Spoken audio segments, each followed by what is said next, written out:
আসসালামু আলাইকুম প্রিয় শিক্ষার্থীবৃন্দ, তোমরা কেমন আছো? আশা করি যে যেখানেই আছো সুস্থ আছো এবং নিরাপদে আছো এবং পড়াশোনার সাথে সংযুক্ত আছো। আজকের ক্লাসটি অনার্স থার্ড ইয়ারের ছাত্রদের জন্য। আজকের কোর্স হলো sell biology, molecular biology and immunology, যার কোর্স কোড হলো SCZ304। আজকে আমি তোমাদের যে টপিকটি পড়াবো সেটি হলো ট্রান্সক্রিপশন। আসলে মলিকুলার বায়োলজির প্রত্যেকটি টপিকই একটি আরেকটির সাথে ইন্টারলিঙ্ক, সেজন্য আমি আশা করব তোমরা প্রত্যেকটি ক্লাস মনোযোগ সহকারে দেখবে। তো তোমাদের সাথে আছি আমি Mahmuda Khatun, assistant professor, department of zoology, Dhaka college, Dhaka. তো প্রথমেই আমরা একটু দেখি ট্রান্সক্রিপশন কি।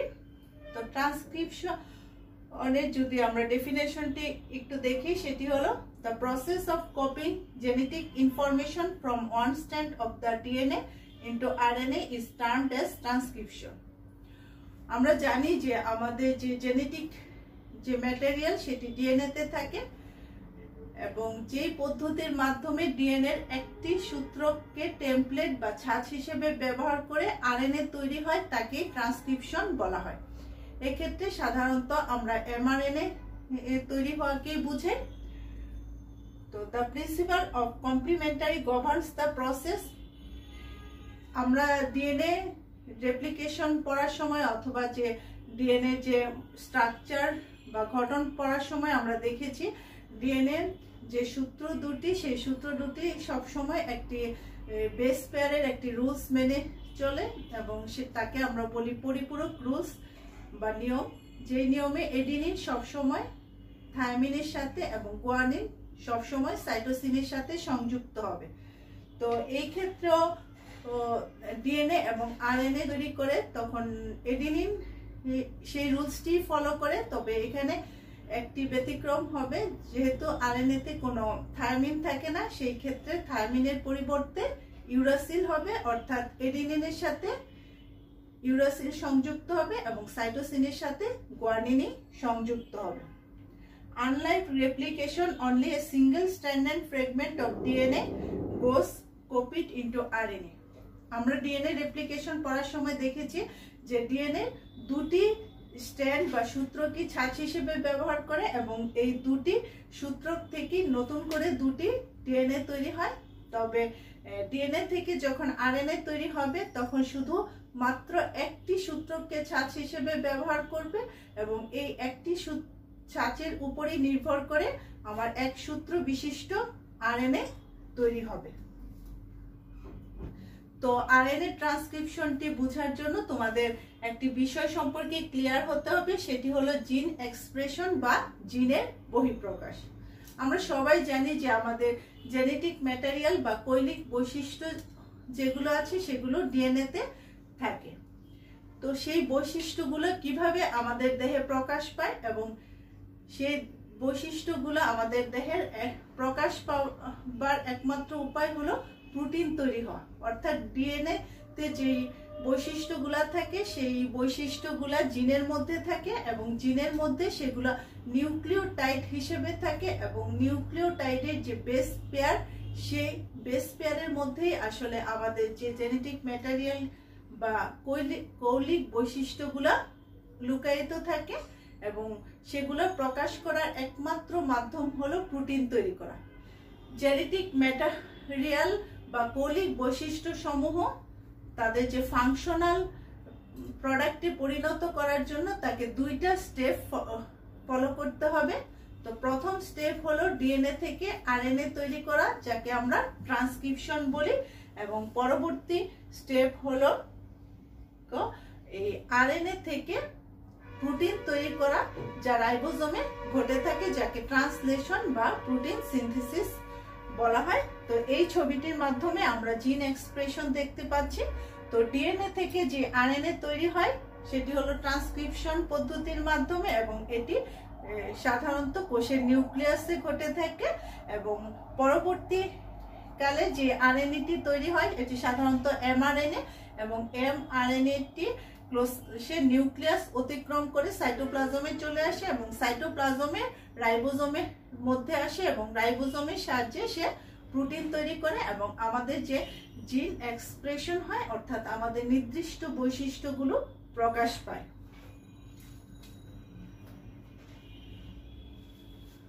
ট্রান্সক্রিপশন রেজেম্বলস রেপ্লিকেশন, অর্থাৎ ট্রান্সক্রিপশনের সাথে রেপ্লিকেশনের কি কি সিমিলারিটিস বা মিল রয়েছে আমরা সেই জিনিসটাই এখন দেখি।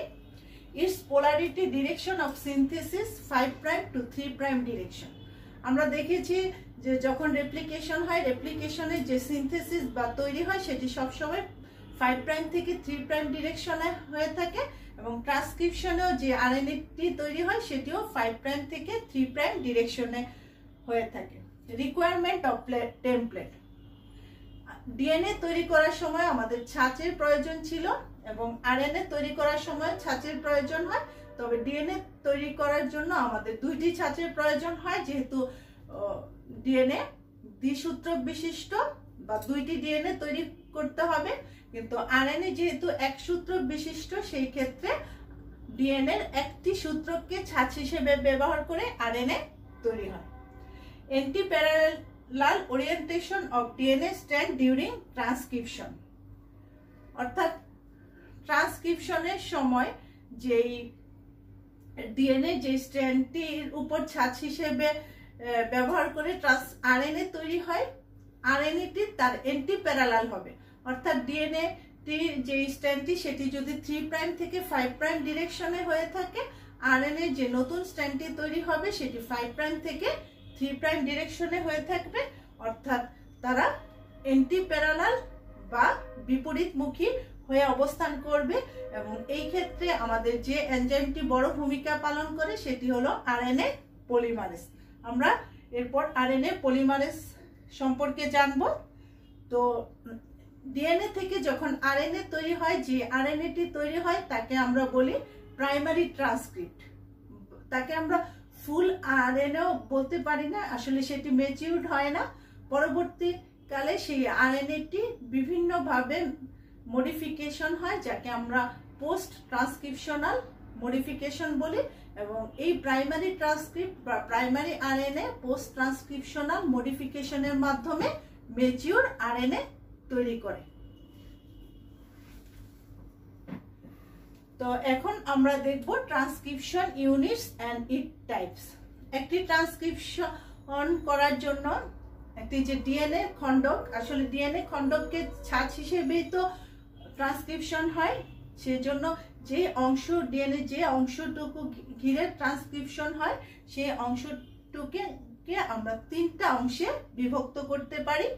তো প্রথম অংশটাকে বলা হয় প্রোমোটার, পরবর্তী অংশটাকে বলা হয় দ্য স্ট্রাকচারাল জিন বা আমরা যাকে বলতে পারি ঘাটনিক জিন এবং লাস্টের যে অংশটা তাকে বলা হয় টার্মিনেটর।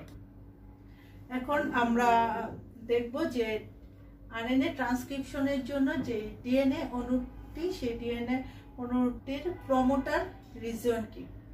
তো প্রোমোটার রিজন হলো এরকম একটি রিজন যেখানে পলিমারেজ এনজাইম আরএনএ ট্রান্সক্রিপশনের জন্য ডিএনএ এর সাথে সংযুক্ত হয় এবং ট্রান্সক্রিপশন শুরু করে, অর্থাৎ যেই জায়গা থেকে ট্রান্সক্রিপশনটা শুরু হয় তাকে বলা হয় প্রোমোটার রিজন, যেখানে আমরা সবুজ অংশটুকু দিয়ে প্রোমোটার রিজনটি বোঝাতে যাচ্ছি। তো প্রোমোটার রিজনের ক্ষেত্রে দেখা গেছে প্রোক্যারিওটিকের ক্ষেত্রে বা যারা আদিকোষীর ক্ষেত্রে সাধারণত 6টি বেস পেয়ার থাকলে সেই জায়গা থেকে আসলে ট্রান্সক্রিপশন শুরু হয় এবং সেই 6টি বেস পেয়ার হলো TAT, যাকে আমরা পিভনো বক্স বা টাটা বক্সও বলতে পারি। আর ইউক্যারিওটিকের ক্ষেত্রে সাধারণত 7 জোড়া বেস পেয়ার থাকে এবং এই 7টি বেস পেয়ার হলো TATA, অর্থাৎ এখানে টেট সাথে 4টি এ সংযুক্ত হবে। বিশেষ করে যে জিনের ডিএনএ যে জায়গাগুলোতে এডিনিন এবং থায়ামিনের আধিক্য বেশি সেই জায়গাগুলো থেকে ট্রান্সক্রিপশন শুরু হয় এবং সেই জায়গাটাকেই বলা হয় প্রোমোটার রিজন।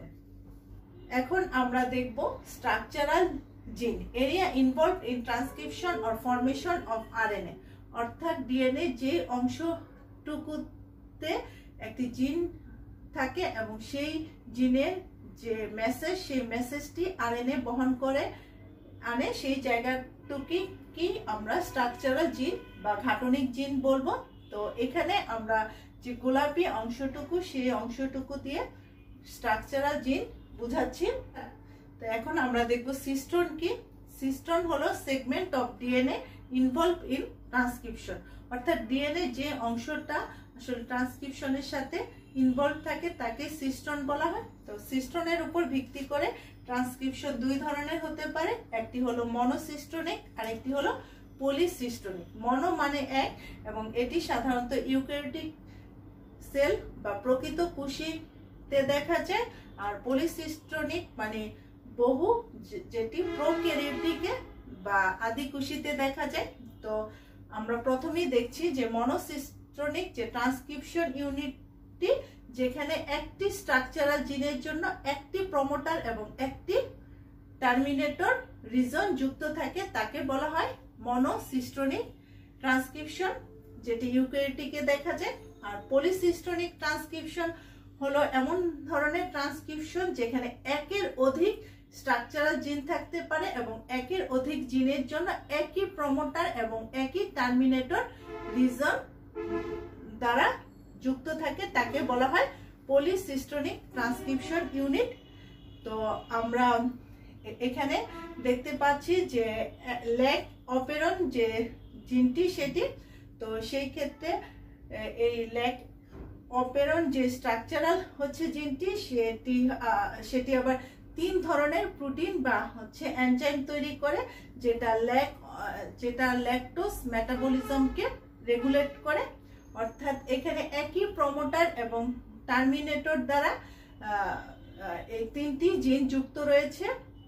অর্থাৎ যে সকল ট্রান্সক্রিপশনের মাধ্যমে একের অধিক জিন সংযুক্ত থাকবে এবং তারা বিভিন্ন ধরনের এনজাইম বা প্রোটিন তৈরি করে, কিন্তু তারা একই ধরনের যে মেটাবলিজমকে রেগুলেট করে, এই তিন ধরনের প্রোটিন বা এনজাইম, তখন তাকে আমরা বলবো পলিসিস্টোনিক।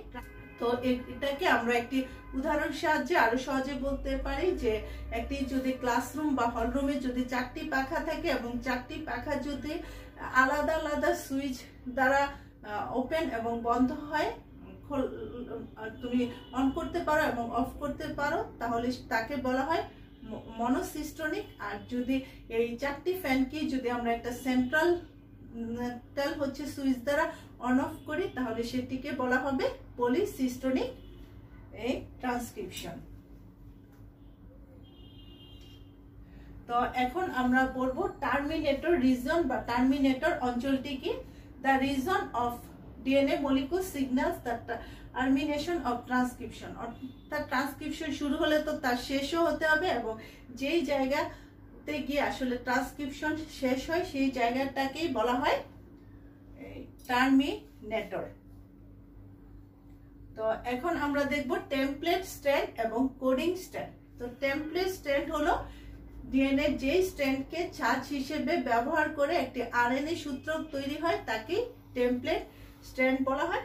তো টেমপ্লেট স্ট্র্যান্ড সম্পর্কে কোনটি যে টেমপ্লেট হবে সে সম্পর্কে বিভিন্ন বিজ্ঞানী বিভিন্ন আইডিয়া দিয়েছে।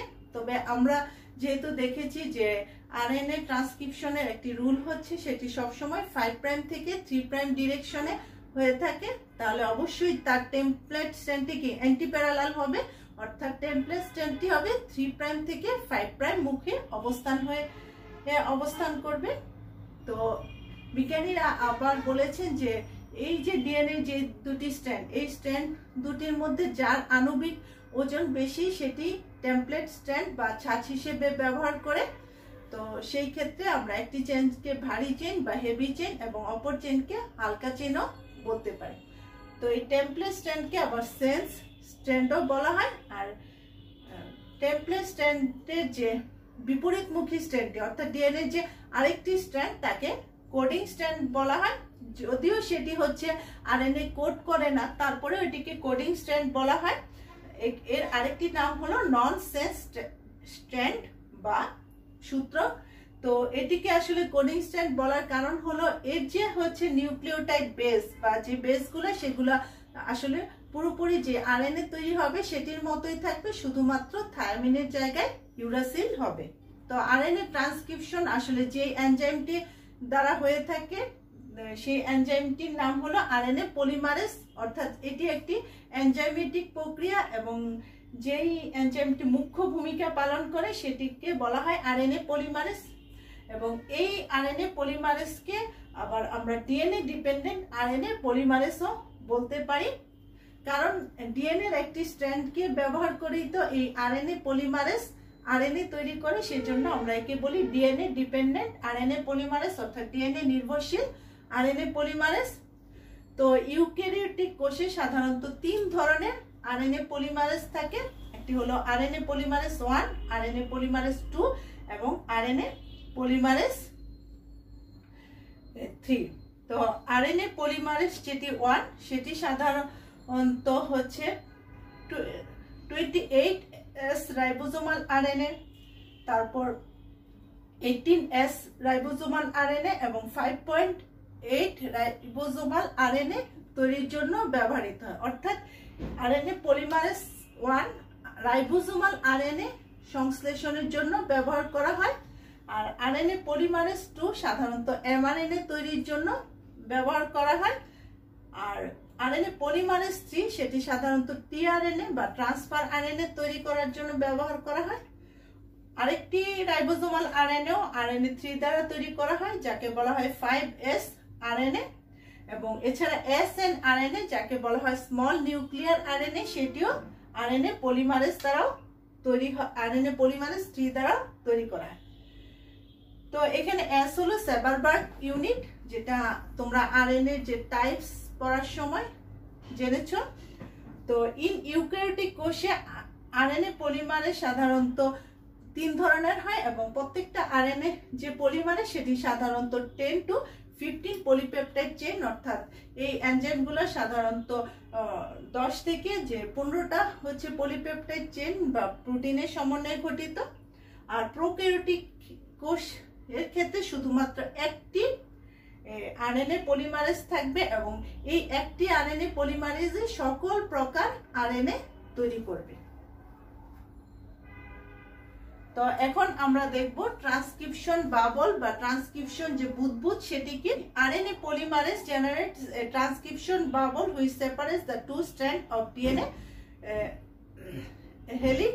আরএনএ পলিমারেজ এনজাইমটি থাকবে, সেই আরএনএ পলিমারেজ এনজাইমটি যেটি ট্রান্সক্রিপশন শুরু করবে সেটি এই যে ডিএনএ যে বেস পেয়ারের মধ্যে যে হাইড্রোজেন বন্ধনটি আছে সেই হাইড্রোজেন বন্ধনটি ভেঙে ফেলবে এবং হাইড্রোজেন বন্ধনটি ভাঙার ফলে সেখানে একটি বুদবুদ আকারের সৃষ্টি হবে, অর্থাৎ হাইড্রোজেন বন্ধনটি খুলে যাবে, আনউইন্ডিং হয়ে যাবে এবং একে আমরা বলি ট্রান্সক্রিপশন বাবল।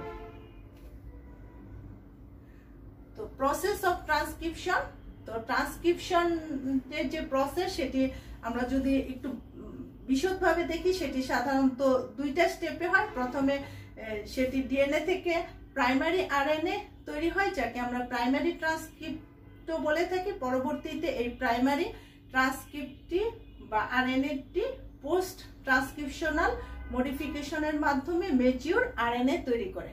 তো নর্মালি যে প্রাইমারি ট্রান্সক্রিপ্ট বা প্রাইমারি আরএনএ তৈরির প্রক্রিয়াটি 3টি ধাপে সম্পন্ন হয়ে থাকে এবং এই ধাপ 3টি হলো ইনিশিয়েশন, ইলংগেশন এবং টার্মিনেশন। তো ইনিশিয়েশন হলো চেইনের যে সূচনাকরণ, ইলংগেশন হলো বর্ধিতকরণ এবং টার্মিনেশন হলো সমাপ্তিকরণ। এখন আমরা যে প্রসেস অফ ট্রান্সক্রিপশন সেই ট্রান্সক্রিপশনটি দেখব এবং তোমরা অবশ্যই মনে রাখবে এই ট্রান্সক্রিপশন প্রসেসটি 3টা স্টেপে হয়ে থাকে। তো প্রথম স্টেপটি হলো ইনিশিয়েশন বা সূচনাকরণ, তার পরবর্তীতে হলো ইলংগেশন বা বর্ধিতকরণ এবং টার্মিনেশন বা সমাপ্তিকরণ। তো এই ছবিটির মাধ্যমে আমরা আসলে 3টা স্টেপই বুঝাতে পেরেছি। তো প্রথম যে স্টেপ সেটি হলো ইনিশিয়েশন। তো ইনিশিয়েশন অর্থাৎ যে ট্রান্সক্রিপশনের সূচনাকরণ, the place from where transcription process start, অর্থাৎ যেই জায়গা থেকে ট্রান্সক্রিপশন প্রসেসটা শুরু হবে সেই জায়গাটিকে বলা হয় প্রমোটার, এবং সেই জায়গা থেকে আসলে ইনিশিয়েশন শুরু হয়। তো আরএনএ প্রতিলেপনের জন্য ডিএনএ অণুর যে একটি স্ট্র্যান্ড বা সূত্রকে ছাঁচ হিসেবে ব্যবহার করা হয়, এবং যেই সূত্রটিকে আমরা টেমপ্লেট সূত্র বা সেন্স সূত্রকেও বলে থাকি।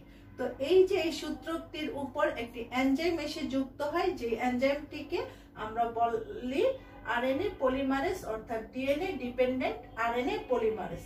তো প্রতিলিপন যে শুরুর যে অংশটুকু, সেই অংশটুকুকে বলা হয় প্রমোটার, এবং এই প্রমোটার অংশে এডিনিন এবং থাইমিনের আধিক্য বেশি থাকে, এবং এটি সাধারণত প্রোক্যারিওটিকের ক্ষেত্রে তোমরা আগেই দেখেছো 6 নিউক্লিওটাইড বিশিষ্ট হয়, এবং ইউক্যারিওটিকের ক্ষেত্রে 7 নিউক্লিওটাইড বিশিষ্ট হয়। তো আরএনএ যে পলিমারেজ এনজাইমটি, সেই পলিমারেজ এনজাইমটিকে অ্যাক্টিভ করার জন্য তার সাথে একটি ফ্যাক্টর যুক্ত হয়, অর্থাৎ একটি প্রোটিন যুক্ত হয়, যাকে আমরা বলি সিগমা ফ্যাক্টর। তো এই সিগমা ফ্যাক্টরটি এই আরএনএ পলিমারেজ বা কোর এনজাইম যেটি, সেটির সাথে যুক্ত হয়ে হলো এনজাইম তৈরি করে। তো হলো এনজাইম ডিএনএ চেন সূত্রে যে প্রারম্ভিকরক অঞ্চল শনাক্ত করে সেখানে যুক্ত হয়। তো এই প্রতিলিপন শুরু করার সাথে সাথে এই হলো এনজাইম থেকে যে সিগমা ফ্যাক্টর, সেই সিগমা ফ্যাক্টরটি মুক্ত হয়ে যায়, এবং নতুন কোনো এনজাইম অণুর সাথে সে পুনর্ব্যবহারের জন্য যুক্ত হয়। বিশেষ করে যে প্রোক্যারিওটিক কোষের জন্য সিগমা ফ্যাক্টরটি অনেক দরকারি। তো ইউক্যারিওটিক কোষের ক্ষেত্রে অনেক সময় সিগমা ফ্যাক্টর নাও থাকতে পারে। তো এই জিনিসগুলাই আমরা দেখলাম। তো পরবর্তীতে আমরা যে স্টেপটি পড়ব সেটি হলো ইলংগেশন, অর্থাৎ যে আরএনএ যে অণুর বর্ধিতকরণ। তো এই যে আরএনএ পলিমারেজ এনজাইম, যাকে আমরা কি বলবো কোর এনজাইম, সেই কোর এনজাইম হচ্ছে আমার প্রেজেন্স অফ এনার্জি, যে এনার্জিটা আমরা এটিপি থেকে পাবো, এবং সেই ম্যাগনেসিয়াম আয়নের সহযোগিতায় সে আরএনএ ক্যাটালিস্ট করবে, অর্থাৎ এই ডিএনএ যে সূত্রক, সেই সূত্রটিকে কোড করে আরএনএ তৈরি করবে, এবং এই আরএনএটি সবসময় 5 প্রাইম থেকে 3 প্রাইম ডিরেকশনে হয়ে থাকবে। তো প্রতিলিপনশীল যে আরএনএ অণুর 3 প্রাইম হাইড্রোক্সাইল গ্রুপের সাথে নতুন রাইবো নিউক্লিওটাইড যুক্ত হয়, এবং 5 প্রাইম প্রান্ত অপরিবর্তিত থাকবে। তো এই 5 প্রাইম প্রান্ত থেকে যেহেতু আরএনএ শুরু হয়েছে, সেটি অপরিবর্তিত থাকবে, আর 3 প্রাইম প্রান্ততে বিভিন্ন ধরনের যে রাইবো নিউক্লিওটাইড সেগুলো যুক্ত হতে থাকে। অর্থাৎ তোমরা দেখবে যে এইখানে হচ্ছে পলিমারেজ যতই আগাবে, সেই হচ্ছে ডিএনএ যে চেন, সেই চেনটি খুলতে থাকবে, একদিকে চেন খুলতে থাকবে, আনউইন্ডিং হতে থাকবে, আর যেদিকে তার কোডিং হয়ে গিয়েছে, অর্থাৎ আরএনএ ক্যাটালিস্ট হয়ে গেছে, সেই জায়গায় আবার চেনটি রিউইন্ডিং হয়ে যাবে। তো আমরা যে লাস্টের স্টেপ, সেই স্টেপটি হলো টার্মিনেশন বা আরএনএ সমাপ্তিকরণ। তো আরএনএ ট্রান্সক্রিপশন বা প্রতিলিপন সমাপ্তিকরণের জন্য প্রারম্ভিক ফ্যাক্টরের ন্যায় আরেকটি বিশেষ যে হচ্ছে ফ্যাক্টর কাজ করে, সেই ফ্যাক্টরকে আমরা রো ফ্যাক্টর পাওয়া যায়, এবং এই রো ফ্যাক্টরটি সাধারণত যে প্রোক্যারিওটিক কোষে পাওয়া যায়। তো এই রো ফ্যাক্টরটি আরএনএ পলিমারেজের সাথে যুক্ত হয়ে ছাঁচ হিসেবে ব্যবহৃত ডিএনএ যে টেমপ্লেট বা সেন্স যে সূত্রক, সেই সূত্রটিকে শনাক্ত করে, সেই সূত্রের সংকেত শনাক্ত করে, এবং সেই সংকেত অনুযায়ী সে প্রতিলিপনটি বন্ধ করে দেয়। তো আরএনএ প্রতিলিপন বন্ধ হওয়ার পর এই যে রো ফ্যাক্টর, সেটি পলিমারেজ এনজাইম থেকে বিচ্ছিন্ন হয়, এবং ট্রান্সক্রিপশনরত অন্য পলিমারেজের সাথে সে যুক্ত হয়। কোনো কোনো ক্ষেত্রে সমাপ্তিকরণ রো ফ্যাক্টর ছাড়াই হচ্ছে আরএনএ পলিমারেজ সরাসরি প্রতিলিপন সমাপ্তি করতে পারে। তো এখানে আরেকটি পয়েন্ট তোমাদের জন্য ইম্পর্টেন্ট, সেটি হলো a termination site on DNA nitrogenous bases are present in palindromic sequence. অর্থাৎ সাধারণত টার্মিনেশন সাইট আমরা কোন জায়গাটাকে সিলেক্ট করব, সেই জায়গাটা সাধারণত পেলিন্ড্রোমিক সিকোয়েন্স হয়ে থাকে। অর্থাৎ সেই বেস পেয়ারগুলো যদি হচ্ছে লেফট থেকে যা পড়া হয় রাইট থেকেও তা হবে। আমরা যদি ম্যাডাম কথাটি দেখি, ম্যাডামের ক্ষেত্রে দেখবে সেটি যদি লেফট থেকেও যা পড়া হয় রাইট থেকেও সেই ম্যাডাম কথাটি আসে, সেই ক্ষেত্রে বেস পেয়ারটিও এরকম হবে, যেটি হচ্ছে প্যালিন্ড্রোমিক সিকোয়েন্স হিসেবে থাকবে। তো এই হলো আমাদের হচ্ছে টার্মিনেশন সাইট, এবং আরএনএ পলিমারেজ এনজাইম যখন টার্মিনেশন সাইটে পৌঁছবে তখনই এই টার্মিনেশনটি সম্পন্ন হবে বা আরএনএ চেইনের সমাপ্তিকরণ ঘটবে। তো শিক্ষার্থীরা, আজকে এই পর্যন্ত। তো আজকে আমরা যেটি শিখলাম সেটি হলো আরএনএ ট্রান্সক্রিপশন, যেটি হলো ডিএনএ থেকে কিভাবে প্রাইমারি ট্রান্সক্রিপ্ট বা প্রাইমারি আরএনএ তৈরি হয়। তো পরবর্তী ক্লাসে আমরা পোস্ট ট্রান্সক্রিপশনাল মডিফিকেশন সম্পর্কে জানবো। আশা করব তোমরা ক্লাসগুলোতে সংযুক্ত থাকবে এবং লেখাপড়া করবে। তো এখানে যদি তোমাদের কোনো প্রবলেম মনে হয় তোমরা অবশ্যই আমাকে জানাবে বা কমেন্টস করবে, আমি অবশ্যই সলভ করার চেষ্টা করব। তো তোমরা সবাই ভালো থাকবে, সুস্থ থাকবে। ধন্যবাদ সবাইকে।